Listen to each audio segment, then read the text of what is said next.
Kabanata 16 hanggang 20 Babae sa tahanan. 0016. Siyempre si Yefan ay nangangahas, paano si Yefan ay hindi maglalakas loob na pumunta? Isa pa, ang sinabi ni Feng Yueying ay isang commercial house lang na binili niya mag-isa. Sa Crescent Bay Community, si Feng Yueying ay bumili ng isang bahay na may isang mortgage na 150 square meters. Ito ay isa ng magandang lokasyon sa ikatlong ring road ng Huahay City. Karaniwang nakatira si Feng Yueying sa isang apartment at bihirang bumalik sa kanyang tahanan. Natatakot ako na para kay Feng Yueying, ang pagiging desyerto dito ay magpapaalala sa kanya ng kanyang nakababatang kapatid sa nursing home. Sumakay sa elevator paakyat sa 20th floor, kinuha ni Feng Yueying ang susi nang makarating siya sa pinto, ngunit bahagyang nanginginig ang kamay na nagbukas ng pinto. Marahil ay ang air conditioning sa subway ang gumising sa alkoholismo ni Feng Yueying, at napagtanto ng babae na ang imbitasyon ay masyadong malabo. Anong akala niya, dinala niya talaga dito ang lalaki, at inabot lang ng 2 araw para malaman na close talaga silang dalawa. Pero, pumunta sila rito, at hindi nila maitaboy si Yefan. Bilang isang may sapat na gulang, halatang imbitahan si Yefan sa kanyang pribadong bahay sa gabi. Kung itataboy muli si Yefan, hindi ba siya nakikipaglaro sa iba ng walang dahilan? Iniisip ang larawan ni Yefan na nakatayo para sa kanyang sarili, nagpa siya si Feng Yueying. Ate Yueying, ano ang mali? Mali ang nakuha mong susi. Nakita ni Yefan ang kaba ng babae, at naisip na ito ay medyo kawili-wili. Huminga ng malalim si Feng Yueying, binuksan ang pinto, at mahinang sinabi, pasok. Sa paglalakad papasok sa bahay, ang palamuti ay napakainit, na may maiinit na mga sofa, mesa at upuan, at ilang mga landscape painting na nakasabit sa beige walls, dahil lang sa karaniwang walang nakatira doon, at ang hangin ay kulang sa amoy ng tahanan. Matapos itapon ang kanyang bag at haborin ang kanyang jacket, naiwan na lamang si Feng Yueying na may manipis na puting kamiseta, na napakaganda sa ilalim ng liwanag.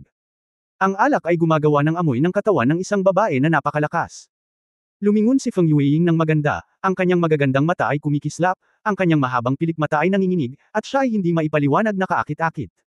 Yefan, ikaw, single ka ba? Pakiramdam niya ay kailangang magtanong ng malinaw. Halos gustong tumawa ni Yefan, tila si Feng Yueying ay talagang matino, at pinag-isipan pa ang mga isyong ito. May girlfriend, pero peke, may kwenta ba? Sabi ni Yefan. Tinanggap lang siya ni Feng Yueying bilang isang biro, at pinasadahan siya ng tingin, kung meron, totoo o mali. Nagkibit balikat si Yefan, kung totoo ito. Hindi. Matapos marinig ito ni Feng Yueying, nakahinga siya ng maluwag, naglakad papunta kay Yefan, itinaas ang ulo, at pumikit, medyo kinakabahan ang ekspresyon. Nang makita ang kaakit-akit at walang muwang na hitsura ng babae na kinuha ni Renjun, ngunit malinaw at hindi mapakali, ito ay nagpaisip kay Yefan kung matatawa o maiyak. Ate Yueying, anong ginagawa mo? Mapaglarong tanong ni Yefan. Binuksan ni Feng Yueying ang kanyang mga mata, namula, at medyo inis na sinabi, ikaw. Nabuli ka, alam mo. Anong alam mo? Kinagat ni Feng Yueying ang kanyang mapupulang labi at galit na sinabi, kung hindi mo alam, kalimutan mo na. With that, tumalikod na ang babae para umalis. Ngunit sa sandaling ito, hinawakan ni Yefan ang mabangong balikat ni Feng Yueying, ibinalik ang buong katawan ng babae, at hinawakan ang likod ng babae gamit ang kabilang kamay, sabay yumuko, at hinalikan ang 2 malamig na labi, ham. Bago pa mabulalas ni Feng Yueying, napagtanto niya na hinalikan na siya ni Yefan. Kumislap ang isang pares ng matengkad na mga mata, nakatingin sa lalaki mula sa di kalayuan, bahagyang nanginig ang kanyang maselang katawan. Teka, sandali. Nanginginig si Feng Yueying nang hawakan siya ng kamay ni Yefan. Huminto si Yefan at huminga ng malalim na nagtanong, ano ang mali? Ang mukha ni Feng Yueying ay kaakit-akit at siya ay bang-ulong, ako. Gusto kong pumunta muna sa banyo. Ngumiti si Yefan, hindi na ba makapagpigil? Well, gusto ni Feng Yueying na pumunta sa ilalim ng sofa, sobrang kahihiyan. Si Yefan ay hindi nagsalita ng walang kaparirikan, tumayo mula sa babae, go. Mabilis na bumangon si Feng Yueying, tumakbo sa banyo at isinara ang pinto na parang tumatakas. Nang tumakbo siya sa banyo, sumandal si Feng Yueying sa panel ng pinto at dahan-daang nahulog. Parang USA ang tintig ng puso niya, at hindi niya namamalayan na hinawakan niya ang 2 mapupulang labi, na parabang may amoy pang lalaki. Ang Yefan na ito ay mukhang tapat, ngunit ang kanyang mga kakayahan ay napakalakas. Bumubulong si Feng Yueying sa kanyang puso, at naging mas lalo pang nag-usisa tungkol sa pinagmulan ng lalaking ito. Gayunpaman, habang ang kanyang ulo ay naging mas kalmado, si Feng Yueying ay nagsimulang mag-alala tungkol sa kung paano magpapatuloy pagkatapos niyang lumabas. Isa pa rin siyang tradisyonal at konserbatibong babae. Kung hindi siya na-stimulate ngayong gabi, at muling tinulungan siya ni Yefan 2 beses, kung ito ay magbibigay sa kanya ng malaking pakiramdam ng seguridad, hindi niya hihilingin kay Yefan na pumunta sa bahay ng may lagnat na paraan. Siyempre, hindi naman sa galit siya kay Yefan, kundi pakiramdam niya ay hindi pa umabot sa puntong iyon ang relasyon ng dalawa. Pagkalipas ng 5 minuto, nag-atubili si Feng Yueying at naglakad pabalik sa sala, tumutugtog ng drum sa kanyang puso, ngunit nakita niyang naghubad si Ye Fan, nakahiga sa sofa, humihilik. Si Feng Yueying ay natigilan saglit, at pagkatapos ay nakahinga ng maluwag. Dahil nakatulog ang lalaki, wala nang dapat ipag-alala. Idiot, hindi ako natatakot na sipon. Ngumiti si Feng Yueying at umiling, naglabas ng naka-air condition na kubrekama mula sa kwarto, at tinakpan si Ye Fan ng may pag-iingat, dahil sa takot na magising ang lalaki. After a day of tosang, inaantok na rin siya. Kinabukasan ay weekend, kaya hindi na niya kailangang pumasok sa trabaho. Binalak ni Feng Yueying na maligo bukas ng umaga, humiga sa malaking kama sa kwarto sa gabi, at nakatulog kaagad pagkatapos. Ang hindi alam ng babae ay pagkatapos niyang makatulog, si Ye Fan sa sala ay nagmulat ng kanyang mga mata nang walang magawa. Si Ye Fan ay natural na nagkunwaring tulog, dahil nalaman niyang parang bata pa si Feng Yueying, at kung ito man ay kakayahan o reaksyon ng isang babae, malinaw na wala siyang karanasan. Sa kabutihang palad, pumunta si Feng Yueying sa banyo. Sa ganitong paraan, nakahanap din si Ye Fan ng pagkakataon na kumalma at nagkunwaring tulog. Kinaumagahan, sumisikat ang araw sa sala. Nakaamoy si Ye Fan ng mapang-akit na pabango, at nang imulat niya ang kanyang mga mata, nakita niya ang isang magandang figure na nakasuot ng maluwag na puting t-shirt, isang apron, at may hawak na asul na seda, na nagluluto ng almusal sa kusina. Sa ilalim ng babae ay isang pares ng orange na hot pants, nakatayo doon na magkadikit ang kanyang mga paa, ang kanyang katawan ay nanginginig, na partikular na kaakit-akit. Bahagyang naningkit ang mga mata ni Ye Fan, isang magandang pampamilyang babae, isang mainit na pugad, ang mahinang pakiramdam ng tahanan na ito ay nagdulot sa kanya ng kaunting pananabik. Sakto, lumingon si Feng Yueying para kunin ang plato, at nakitang nakatingin sa kanya si Ye Fan, Feng Yueying sa kanyang make-up na walang make-up, may bahid ng hiya at saya. Huwag kang umimik paggising mo, bakit mo ako tinatitigan ng palihim? Ying-ying, napakaganda mo, sabi ni Ye Fan. Namula agad ang mukha ni Feng Yueying, ano ang tawag mo sa akin ngayon? Ngumisi si Ye Fan, hinalikan ko at hinawakan, at hindi masyadong sumigaw. Hindi alam ni Feng Yueying kung ano ang sasabihin, dahil hindi niya ito tinanggihan sa kanyang puso, kaya ang tanging nasabi niya ay, maghilamos ka, magsipilyo ng iyong ngipin, at mag-almusal. Chapter 0017 Hindi mo karapat-dapat malaman. 0017. Pumasok si Ye Fan sa banyo at nalaman na naghanda siya ng tuwalya at toothbrush para sa kanya, palihim na bamantong hininga na may babaeng nag-aalaga sa kanya. Pagkatapos maghugas, pumunta siya sa hapagkainan sa sala, kung saan may isang malaking plato ng fried rice na may mga itlog at isang mangkok ng seaweed soup, hindi maiwasan ni Ye Fan na matigilan. Naisip ni Feng Yueying na inisip ng lalaki na simple lang ang almusal, at medyo nahihiyang ngumiti, hindi ako madalas nakatira dito, at walang mga sangkap. Sa susunod na bibili ako ng pagkain at magluto ng masarap para sa iyo, talagang marunong na akong magluto. Nagmamadaling umiling si Ye Fan, hindi ko sinasadya, pero matagal na akong hindi nag-aalmusal sa bahay ng iba, kakaiba ang pakiramdam. Matagal na natahimik si Feng Yueying, nakaramdam ng hindi komportable, at pagkatapos ay malumanay ng ngumiti, maaari kang lumapit sa akin, gagawin ko ito para sa iyo. Narinig ito ni Ye Fan at hindi naiwasang magbiro, Ying-ying, gusto mo akong kausapin? Magkasama ba ako? Ay, hindi ko sinasadya. Namula si Feng Yueying at sinumpa ang sarili dahil sa sobrang katangahan niya, bakit bigla siyang nasabi ng ganoon. Nang nakaupo na ang dalawa at nagpaplanong mag-almusal, narinig nilang tumunog ang doorbell. Nagtataka si Feng Yueying kung bakit may darating ng maaga sa umaga, ngunit nang lumakad siya sa pinto at tiningnan ito gamit ang mga mata ng pusa, ang kanyang magandang mukha ay namutla. Buksan mo ang pinto. Bilasan mo. Alam naming nasa loob si Ye Fan. Isang malakas na boses ang sumigaw mula sa labas. Si Feng Yueying ay mukhang balisa, ngunit wala siyang magawa. Lumingon siya at nagtanong, ano ang dapat kong gawin? Lumapit sa iyo ang gangster mula sa Zishulin. Siguradong si Joe Ken ang nagsabi sa kanyang ama. Mabilis niyang nilabas ang phone niya at nag-text. Pagkatapos ipadala ang text message, tumayo si Ye Fan at sinabing, huwag kang mag-alala, buksan mo lang ang pinto, hindi magiging problema kung pupunta ka doon. Hindi mo alam, napakawalang awa nila, at may kinalaman sila sa Ministry ng Depensa. Kapag kinuha ka nila, tiyak na maghihirap ka. Sabik na sabik si Feng Yueying kaya naluluha ang kanyang mga mata at sinisi niya ang sarili, kasalanan ko ang lahat. Hindi dapat ako naging mapusok kahapon. Lumapit si Ye Fan sa babae, fool, wala kang ginawang mali, bakit mo sinisisi ang sarili mo? Sabi ni Ye Fan, hindi alintana ang blankong tingin ni Feng Yueying sa kanya, at direktang binuksan ang pinto. Sa pintuan, may apat na matatangkad na lalaki na nakaitim na kamiseta, at ang nangunguna ay kinulayan ng purple na buhok at ear studs. Ikaw si Ye Fan, iniisip na hindi ka namin mahahanap kung magtatago ka sa lungga ng babae. Hindi ka masyadong mahiyain, kahit ang ating young master ay naglakas loob na makipaglaban. Nagkibit balikat si Ye Fan, hindi mo kailangan ng lakas ng loob para saktan siya. Hoy mabahong bata, matigas ang bibig mo. Ang lakas ng loob mo, bakit hindi ka sumama sa mga kapatid mo? Nakakunot noong sabi ng lalaking may purple hair. Nagplano na si Ye Fan, at ayaw niyang gumawa ng anumang madugong eksena sa harap ni Feng Yueying, kaya tumanggo siya, walang problema, saan tayo pupunta? Haha, hindi ko talaga alam kung mabubuhay o mamamatay, dahil gusto mong ligawan si kamatayan, kaya sumama ka sa amin.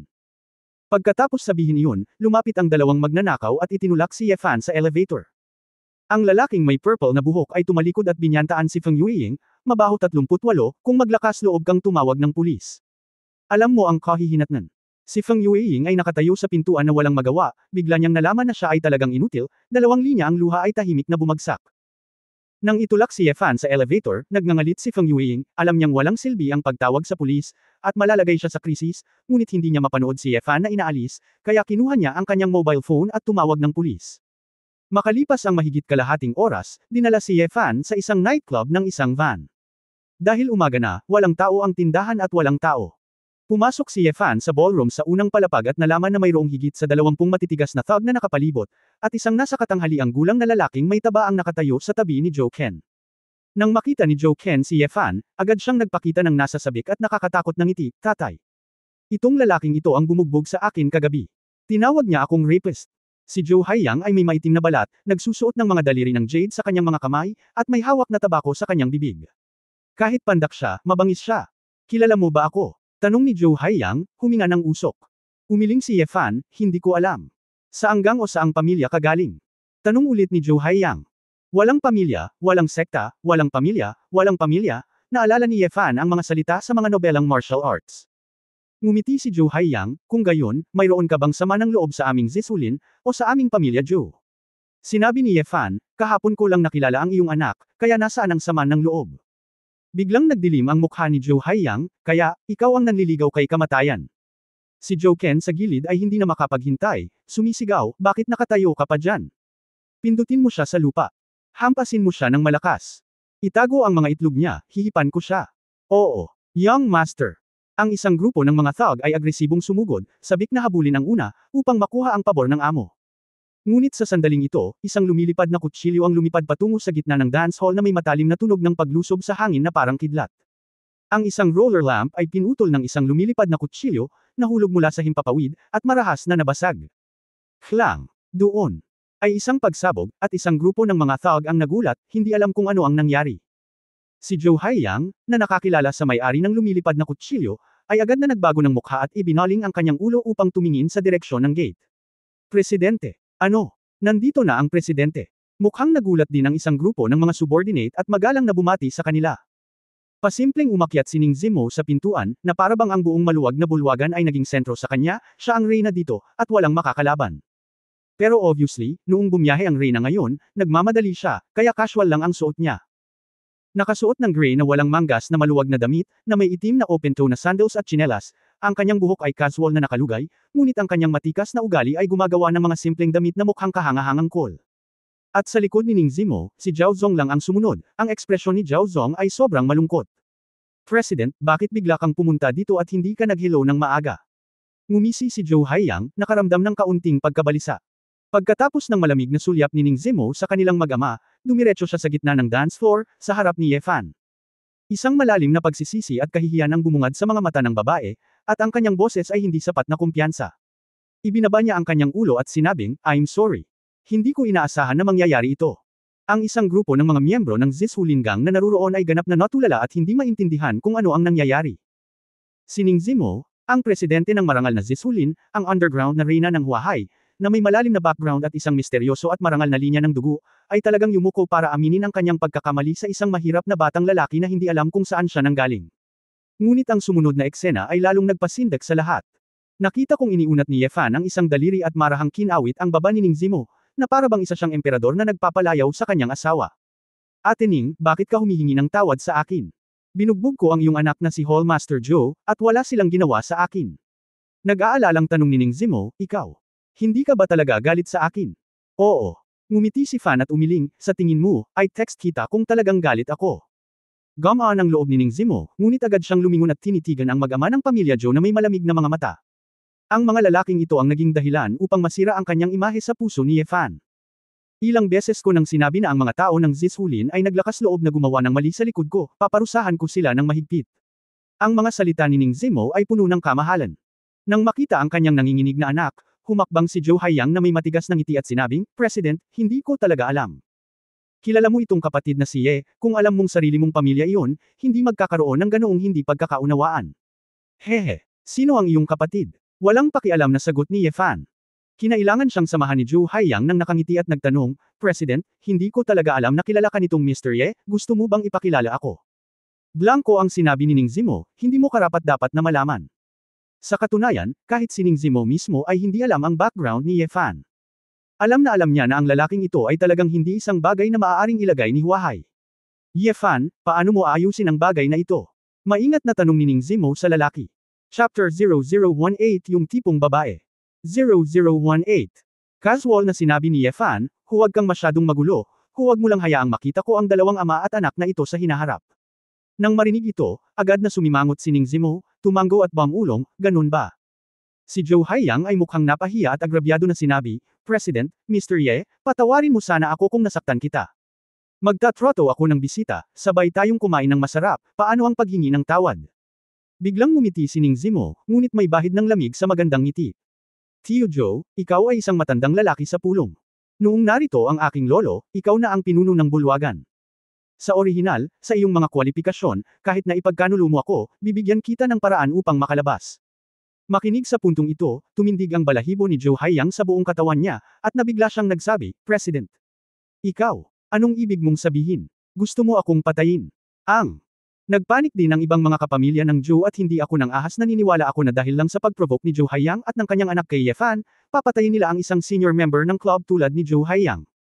Napabuntong hininga si Ning Zimo, hindi ko mapigilan, hindi ako nang ahas na hayaan si Ye Fan na gawin ito sa kanyang sarili, maaaring mas kawalang galang iyon sa iyo. Hahayaan kong magsimula si Xiao Zhao ng mas mabilis, walang sakit. Napaatras si Zhou Haiyang, pawis na pawis, at namumula ang kanyang mukha, hindi. Imposible. Bakit? Nagsumikap ako para kay Zishulin. Bakit mo ako pinapatay dahil lang sa hindi mo alam kung saan nagmula ang mabahong batang lalaki? Ning Zimo, nababaliw ka na ba? Ako ang matanda sa'yo. Tatay. Natatakot ako. Ayokong mamatay. Wuho. Si Zhou Ken ay tumakbo sa takot, habang hawak si Zhou Haiyang ay nagsimulang umiyak. Mabangis ang mukha ni Zhou Haiyang at sinabing, huwag kang matakot sa anak ko. Lahat tayo nandito. Wala silang magagawa sa atin.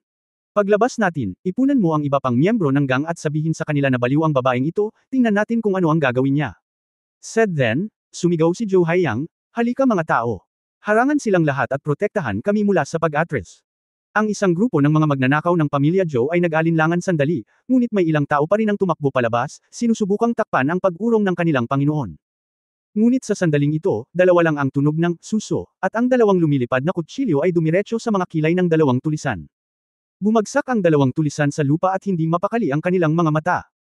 Si Ning Zimo ay may hawak na ilang willow leaf flying na kutsilyo na hindi niya alam kung saan ito ilalabas, at malamig na sinabi, ito ang Zizu Forest, sino ang iyong katapatan? Ang dominanteng shot na ito ay lubos na nagulat sa lahat. Isang grupo ng mga tulisan ang lumuhad sa lupa at sumigaw, Presidente, iligtas mo ang iyong buhay. Ikaw. Namumula ang mukha ni Zhou Haiyang, hindi siya makapaniwala na ang kanyang mga miyembro ng gang susunod, sumuko na silang lahat kay Ning Zimo. Biglang, isang mahinang boses ang nagmula sa likuran ni Zhou Haiyang. Senior Zhou, nasaktan kita. Isang dagwang kamay ang direktang tumagos mula sa puso ni Zhou Haiyang. Hindi alam ni Xiao Zhao kung kailan, dumating siya sa likod ni Zhou Haiyang. Sa kanang kamay, nakasuot siya ng 5 metal finger cut na napakatalas. Habang hinahawakan ang katawan ni Zhou Haiyang, dinurog din niya ang kanyang puso. Tatay. Napasigaw si Zhou Ken at nahimete sa takot. Nang plano ni Xiao Zhao na patayin si Zhou Ken, pinutol siya ni Ye Fan. Xiao Zhao, huwag patayin ang taong ito, sipain ang kanyang mga itlog sa mga piraso, pagkatapos ay haborin ang mga ito at itapon sa kalye, sabi ni Ye Fan. Nang marinig ito ni Xiao Zhao, pinagpag niya ang laman at dugo sa kanyang kamay, at tumanggaw ng nakangiti, walang problema, Kuya Fan, ikaw ang may huling say. Ang grupo ng mga masasamang tao sa malapit ay tumingin lahat kay Zhou Ken na may malungkot na mga mata, at sinabing sisipain nila ang itlog ni Ye Fan, ngunit ang itlog niya ay malapit ng ipagtabuyan palabas. It was really a disaster. Sa sandaling ito, sa patay na si Zhou Haiyang, tumunog ang kanyang cellphone. Kinuha ni Ning Zimo ang kanyang telepono at binuksan ang hands-free mode. Hoy, Hall Master Zhou. Isang babaeng nagngangalang Feng Yueying ang tumawag sa pulis at sinabing arestuhin kanya. Ang usapin ay napigilan para sa iyo. Ikaw na mismo ang humawak sa babaeng iyon. Hello, narinig mo ba ako? Inihagis ni Ning Zimo ang telepono, at sinabi sa mapait na tono, so. Ginagawa mo na naman ito para sa babaeng iyon. Natigilan si Yefan saglit, at pagkatapos mag-isip tungkol dito, ngumiti siya at sinabing, nagkataon lang, nagkataon lang. Naiintindihan ko, hindi mo na kailangang magpaliwanag. Tumalikod si Ning Zimo at lumabas na may hitsura ng kawalan at kalungkutan. Si Yefan ay hindi nakaimik, anong klaseng drama ito, ngunit kung talagang malungkot ang isang babae o nagpapanggap, kailangan niya itong suyuan. Nagmamadaling sinundan siya ni Yefan palabas at dumating sa isang Mercedes-Benz S600 kung saan nakaupo si Ning Zimo. Nilagyan pa rin ng bulletproof na salamin ang kotse na ito, at naayos na rin ang makina, at medyo kakaiba ang configuration. Sister Ning, huwag gawin ito, kami ni Yingying ay hindi kasing komplikado ng iniisip mo, sabi ni Yefan. Yingying. Sinimulan mo siyang tawaging Yingying. Isinandal ni Ning Zimo ang kanyang ulo sa salamin ng bintana at malungkot na sinabi, kaya laging may iba sa puso mo, hindi nakakapagtaka kung bakit hindi ako makapasok sa puso mo. Hindi alam ni Yefan kung tatawa o iiyak, kaya bumantong hininga siya at sinabing, hindi ka makapasok sa puso ko, dahil nasa puso ka na. Sa wakas ay itinaas ni Ning Zimo ang kanyang ulo, na may matamis na ngiti sa mga sulok ng kanyang bibig, talaga. Siyempre totoo, kung hindi, bakit kita ay text? Ako na mismo ang bahala sa mga lalaking ito, hindi para sa kapakanan ng may mukha kabang guild. Kung isa-isa kong tatanggalin kayong lahat sa Purple Bamboo Forest, paano kayo magiging marangal sa guild? Paano mo ipapaliwanag sa barkada? Sabi ni Yefan. Pinag-isipan ito ni Ning Zimo, at may katuturan ito, ngunit hindi pa rin siya nasisiyahan, at umaasang nagtanong, ako at ang Feng Yueying na iyon, sino ang mas maganda? Walang pag-aalinlangan na sumagot si Yefan, syempre ikaw, Sister Ning, ikaw ay Diyosa. Si Ning Zimo ay mas masaya, ngunit sinabi niya, you will perfunctory me, I am prettier than her, why don't you call my name? Kasing edad ko siya. Ano? Sinuri mo pa nga ang edad mo. Ning Jia, ikaw naman. Halos makumbinsi ni Yefan ang babae. Medyo napahiya din si Ning Zimo at bamulong, sino ba ang nagsabi sa iyo na huwag pansinin ang aking pag-ibig, gusto kong makita kung sinong fox spirit ang makakaalis sa iyo. Paano kita hindi papansinin? Ito lang. Ano lang? Nag-aalalang tanong ni Ning Zimo. Kaya lang. Hindi ako humahabol, gusto ko lang magtrabaho ng part-time, kumita ng kaunting pera, mamuhay ng payapa, at hindi angkop para sa akin na makasama ka, pagtatapat ni Yefan. Biglang nagbago ang ekspresyon ni Ning Zimo. Medyo naging malamig at galit ang sabik niyang ekspresyon. Itinuro niya ang pinto ng kotse at malakas na sinabi, lumabas ka. Bumaba ka. Nagulat si Yefan at napakamot ng ulo. Galit ang babae. Ate Ning, may nasabi ba akong mali? Bumaba ka sa kotse. Sigaw ulit ni Ning Zimo. Walang pagpipilian si Yefan, kaya kinailangan niyang lumabas ng kotse, ngunit nagtaka pa rin, Sister Ning, bakit galit na galit ka? Kaya ako, Ning Zimo, sa iyong paningin, ay ang uri ng babae na lumalapit sa iyo para kumita. Yefan, binaygo mo ako ng sobra. Padabog na isinara ni Ning Zimo ang pinto ng kotse nang may luha sa kanyang mga mata. Si Yefan ay nakatayo sa labas ng pinto ng kotse, hindi makapagsalita ng mahabang panahon. Siyempre hindi niya yun sinasadya pero parang may ibig sabihin yung mga kilos niya. Hindi alam ni Xiao Zhao kung saan maghuhugas ng kanyang mga kamay, kaya mabilis siyang tumakbo sa kotse. Napagtanto na ang amo ay nag-away kay Yefan, hindi siya naglakas loob na magsalita, ngumiti ng paumanhin kay Yefan, at nagmamadaling pinaandar ang sasakyan. Tumayo si Yefan sa gilid ng kalsada at napakamot ng buhok sa inis. Galit na galit si Ning Zimo kaya ayaw niyang hawakan ng masamang ulo. Kinuha niya ang kanyang mobile phone at gusto niyang tawagan si Feng Yueying upang sabihin sa babae na ligtas siya. Ngunit pagkatapos ay naalala niya na hindi pa niya iniwan ang numero ng telepono ni Feng Yueying, kaya kailangan niyang maglakad sa malapit na istasyon ng subway upang bumalik sa tirahan ni Feng Yueying. Gayunpaman, sa sandaling pumasok si Yefan sa underground station, naramdaman niya ang isang pares ng mga mata, nakatingin sa kanya mula sa likuran. Kinusot ni Yefan ang kanyang mga mata, ngunit walang pagbabago sa kanyang mga kilos, at nagpatuloy siya sa pagsakay sa subway gaya ng dati. Gayunpaman, umalis si Yefan sa istasyon ng mas maaga sa schedule nang siya ay isang hintuan mula sa Crescent Bay Community. Pagkatapos maglakad patungo sa isang malamig na maliit na kalye, lumiko si Yefan sa isang kanto at pumunta sa isang madilim na eskinita na walang tao. Matapos kumpirmahin na walang tao, tumigil si Yefan. Lumabas ka, at sumunod ka ng mahinahon, hindi ka ba naiinip? Walang magawang sabi ni Yefan habang kumukuha siya ng sigarilyo at sinindihan ito para sa kanyang sarili. Pagkaraan ng ilang sandali, sa orihinal na walang laman na eskinita, may ibang figure na pumasok na nag-aalinlangan. Kabanata 0019 Ganesha. 0019. Sa loob ng mansion no. 6, Belo County. Dahil weekend noon, hindi pumasok sa trabaho si Su Qingzo, nakaupo sa restaurant sa ibaba, nanunood ng balita sa umaga habang kumakain ng fruit platter para sa almusal. Naglabas si Tita Jiang ng ilang tuyong damit at tiningnan ang mga damit na iniwan ni Ye Fan sa bahay, bumantong hininga ang matandang babae. Miss, si Ye Fan ay pinalayas mo kagabi, at hindi siya bumalik ng magdamag. Ni hindi niya dinala ang kanyang bagahe, kaya hindi siya dapat natutulog sa kalye, di ba? Natigilan si Su Qingzhou, at sumimangot, talagang hindi na siya bumalik. Oo, nakita kong walang laman ang kwarto sa umaga. Baka may mangyari. Miss, bakit hindi ka tumawag at magtanong?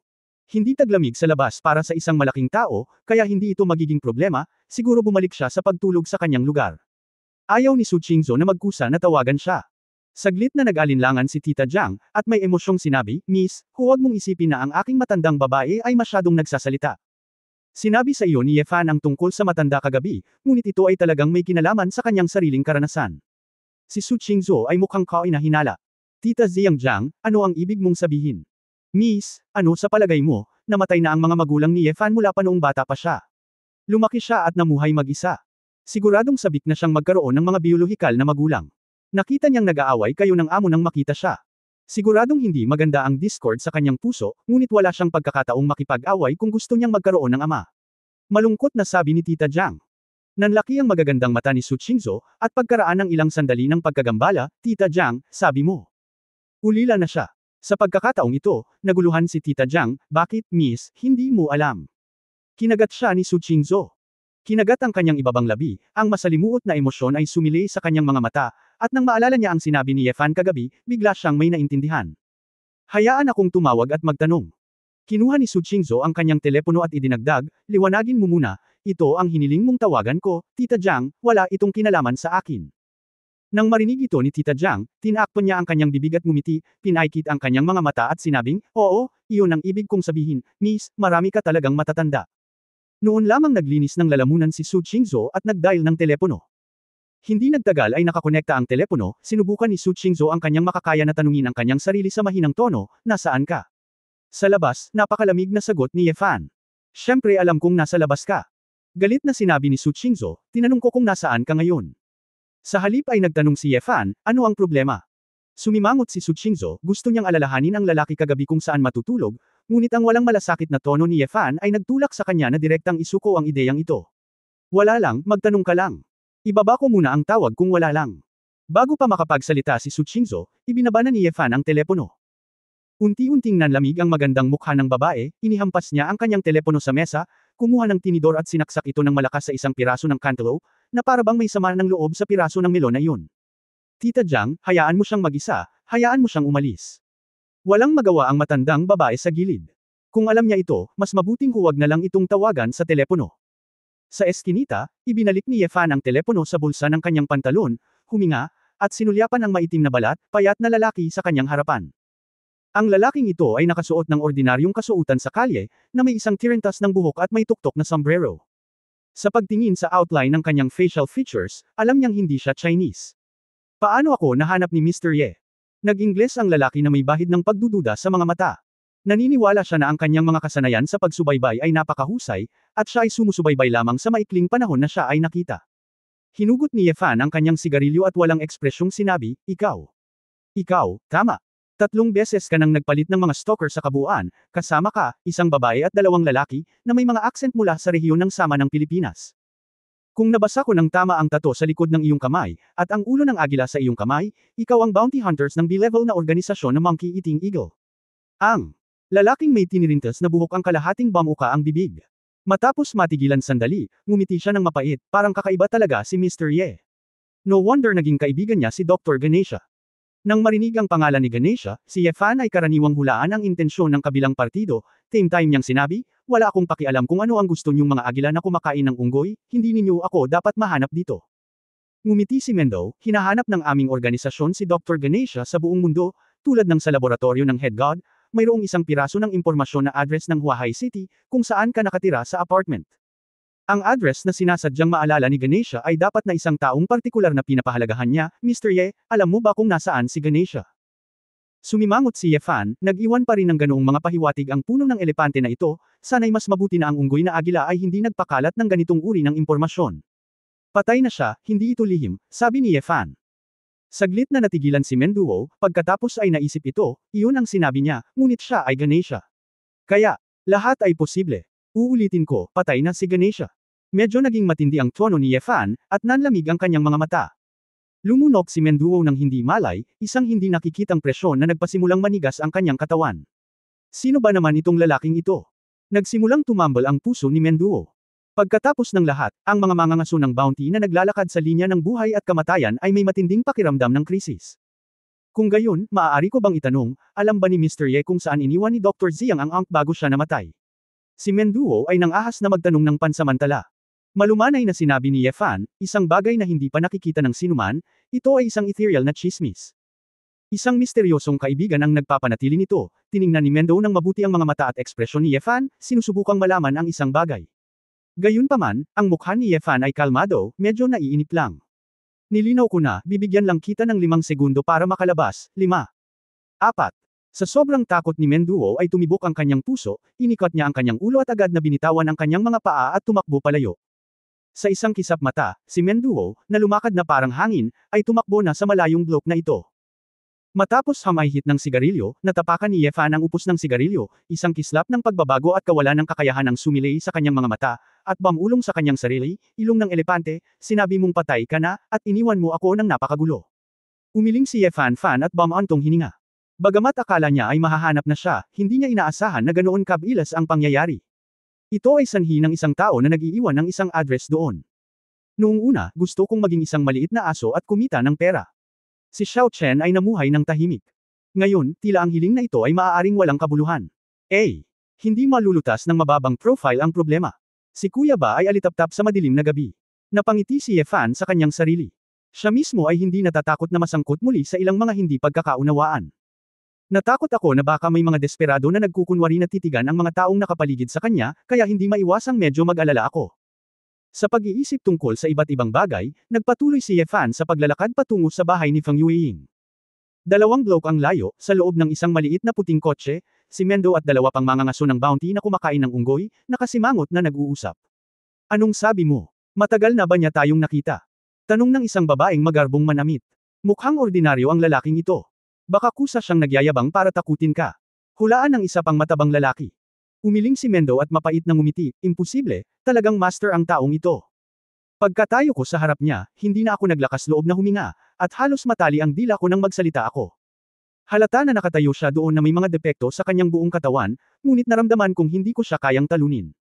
May kutob ako na hanggat naglakas loob akong bumaril, hindi na ako babalik. Napabuntong hininga ang 2 kasama, at hindi masyadong naniniwala ang babae, di ba, paano nakakatakot? Ang lakas mo ay kabilang sa top 5 sa ating organisasyon. Huminto ang taong grasa at sinabing, paano ang top 5? Bagamat ang ating Monkey Eagle ay isang B-level na organisasyon at may posisyon sa underground world, ito ay China, kung saan nakatago ang mga dragon at tigre, kaya mas mabuting maging maingat. Si Mendo at ang babae tumanggaw silang lahat, totoo nga, kung makakalusot sila sa China ng tahimik, mas matrabaho, kaya hindi sila dapat maging pabaya.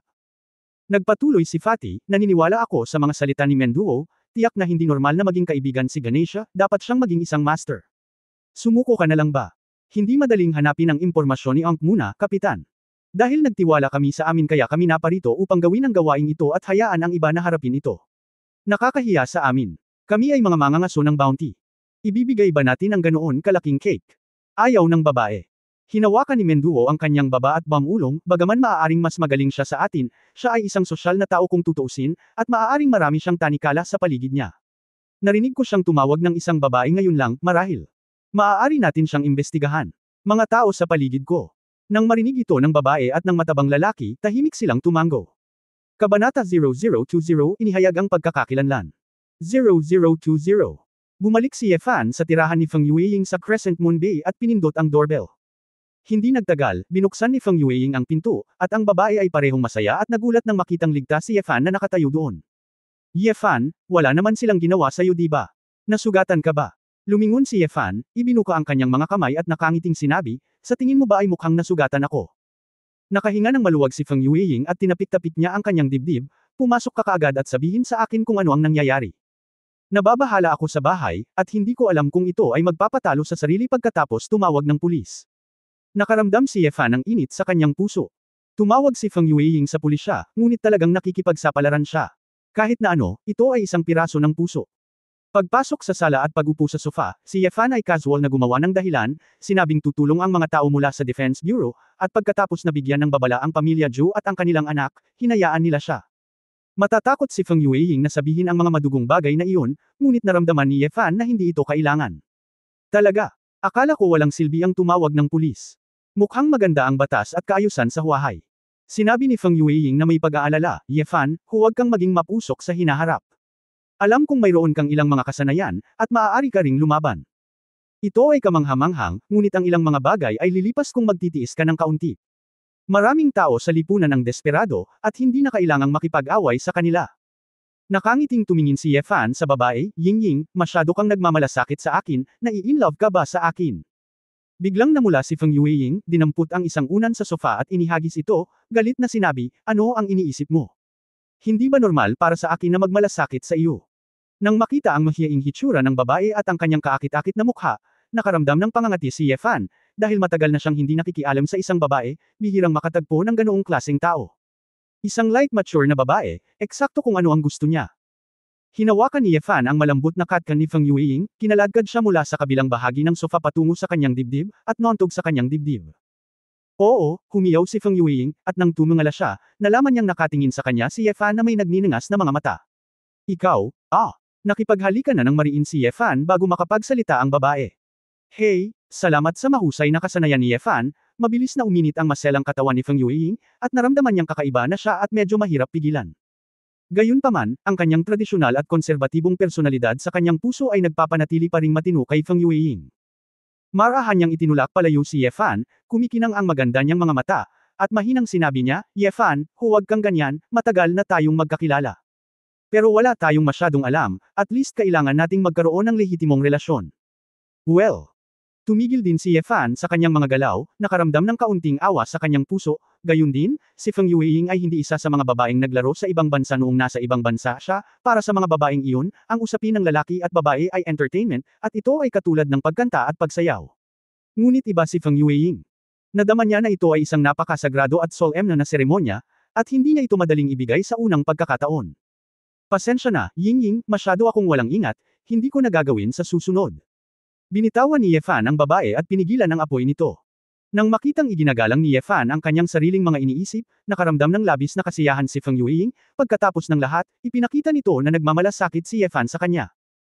Ang magagandang mata ni Feng Yueying ay kumislap, at iniunat niya ang kanyang kamay upang yakapin ang leeg ni Yefan, at nag-alok ng isang matamis na halik, basta mabait ka sa akin, maaga o huli ay mapapasa iyo ako, kaya bigyan mo kami ng oras para sa isa't isa. Hey! Napabuntong hininga si Yefan, at tinamaan ng bigla ang matamis na tugon, naramdaman na nanlambot ang buong katawan niya. Ang babaeng ito ay mukhang intelektual at marangal, ngunit siya ay may potensyal na maging isang vixen sa kanyang mga buto. Pagkatapos sabihin ito ni Feng Yueying, muli siyang nahihiya, at nagmamadaling tumayo para ayusin ang kanyang mga damit at sinabing, okay, nakabalik ka ng ligtas, at magiging kalmado na ako. Sa susunod na may oras ako, bibili ako ng masasarap na pagkain at gagawa ako ng ilang specialty. Tikman mo ang mga ulam. Gusto pa rin ni Yefan na yakapin ang babae at nagtaka, bakit sa susunod? Hindi ba weekend ngayon? Pwede tayong kumain ng sabay-sabay sa tanghali. Humingi ng tawad ang sinabi ni Feng Yueying, weekend ngayon, oo, pero may kinalaman sa akin ang boss ko at kailangan niya akong kausapin kaagad.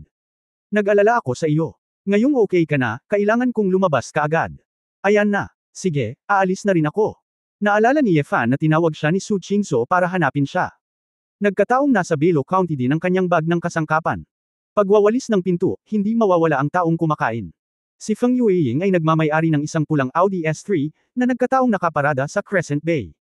Ang kotse na ito ay katangi tangi at maliit, at ang presyo ay katamtaman.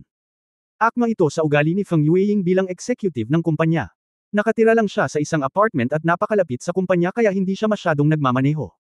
Gusto ng babae na pasakayin si Yefan, ngunit napaka-convenient para kay Yefan na sumakay sa subway, kaya hindi siya humiling ng marami. Nag-iingat lang siya ng numero ng telepono sa isa't isa para mak-contact nila ito sa ibang araw. Makalipas ang kalahating oras na pag-upo sa subway, at paglalakad ng ilang sandali, muling dumating si Yefan sa No. 6 na Belo County. Pagkatapos mag-doorbell, dumating si Tita Jiang para buksan agad ang pinto. Isang masayang ngiti ang lumitaw sa mukha ng matandang babae, Yefan, bumalik ka na. Nag-aalala talaga ako para sa iyo, pasok ka. Si Yefan ay mukhang taos pusong masaya at medyo nahihiya si Tia Jiang. Tila itinuring siya ng matanda bilang kanyang sarili, at talagang dapat siyang tumawag sa telepono upang patatagin siya. Ngunit papasok na sana siya sa pinto, narinig niya ang isang pamilyar na boses ng babae sa loob, nagtatanong. Ye Fan, bakit ka nandito? Natigilan si Ye Fan, tumingala sa sala, at nakita si Feng Yueying na nakaupo sa sofa. Medyo natigilan ang ulo ni Ye Fan, iniisip ang sinabi ng babae kanina, hiniling siya ng amo na mag-usap tungkol sa mga bagay-bagay, kaya ang amo na ito ay si Su Qingzhou. Na may malamig na mukha, si Su Qingzhou ay tahimik na nakaupo roon, umiinom ng itim na tsaa, may ilang naiisip na parang tubig sa taglagas, at mahinahon niyang tinanong, Minister Feng, kilala mo ba si Ye Fan? Bagamat naguguluhan si Feng Yueying, sumagot siya ng totoo, oo, matagal na akong magkakilala. Muntik na akong ma-hostage ng White Shark Gang sa apartment ko noon, pero tinulungan ako ni Ye Fan. Hindi nang ahas si Feng Yueying na sabihin na kalalabas lang nila sa kanilang tirahan. Lumabas, pagkatapos ng lahat, ang relasyon sa pagitan ng dalawa ay medyo malabo, kaya hindi komportable na sabihin. Hindi inaasahan ni Su Qingzhou na si Ye Fan ang taong nagligtas kay Feng Yueying, kaya hindi niya maiwasang magulat, paano kayo nagkakilala? Mr. Su, hindi mo ba alam? Siya ang nag-aayos ng tubig at kuryente na inupahan ng aming Jingxiu apartment. Manggagawa, ang galing sa pagkukumpuni. Pinuri pa rin ni Feng Yueying ang lalaki. Ngunit nang ang mga salitang ito ay nahulog sa mga tainga ni Su Qingzhou, biglang naramdaman ng babae na siya ay muling naloko. No wonder na may toolkit ang lalaking ito sa bahay, no wonder kaya niyang ayusin ang mga TV, hindi pala, shooter, ang identity niya. Si Ye Fan ay ngumiti ng tapat, na nagpapanggap na wala. Si Feng Yueying naman ay nagtanong ng may pagtataka, President Su, hinihiling mo ba kay Ye Fan na ayusin ang ilang mga electrical appliances? Sa totoo lang. Nag-iisip si Ye Fan kung paano ipapaliwanag, ngunit hindi niya alam kung paano magsalita. Nakaramdam din ng pananakit ng ulo si Su Qingzhou. Sa katunayan, ayaw niyang malaman ito ng napakaraming tao, dahil pumirma lang siya ng 3 buwang kontrata kay Ye Fan. Pagkatapos ng espesyal na yugtong ito, wala na silang magagawa. Sa makatuwid, ang layer na ito ng relasyon ng kasintahan at kasintahan ay kailangan lamang malaman ng mga kinakailangang tao, at maraming mga subordinate sa kumpanya ang hindi talaga kailangang maunawaan. Kung tutuusin, nakakahiya rin ang paghahanap ng lalaking magpapanggap na boyfriend, at magiging biro at mantsa pa. Nanatiling kalmado si Su Qingzhou, nag-isip sandali at sinabing, Minister Feng, pumunta ka muna sa aking pag-aaral para makipag-usap, at kailangan kong tumingin ka ng ilang materyales. Kung tutuusin, si Feng Yueying ay isa ring malakas na babae sa lugar ng trabaho, at inuuna pa rin niya ang kanyang trabaho. Tumanggaw siya at sinabing, okay, akyat na tayo, ng ang. Dalawang babae ang umakyat, gumaan ang loob ni Ye Fan at tumakbo sa kusina para hilingin kay Tita Jiang. Pagkatapos ng 2 baso ng ice water, ininom ko ito kasama ng gudong-gudong, at pagkatapos ay medyo nakahinga ako ng maluwag. Tiningnan siya ni Tita Jiang nang may malalim na kahulugan, at ang espesyal na kahulugan sa kanyang mga mata ay nagpahiya kay Ye Fan. Pagtatapos ng kabanatang ito. For more videos, please like and subscribe.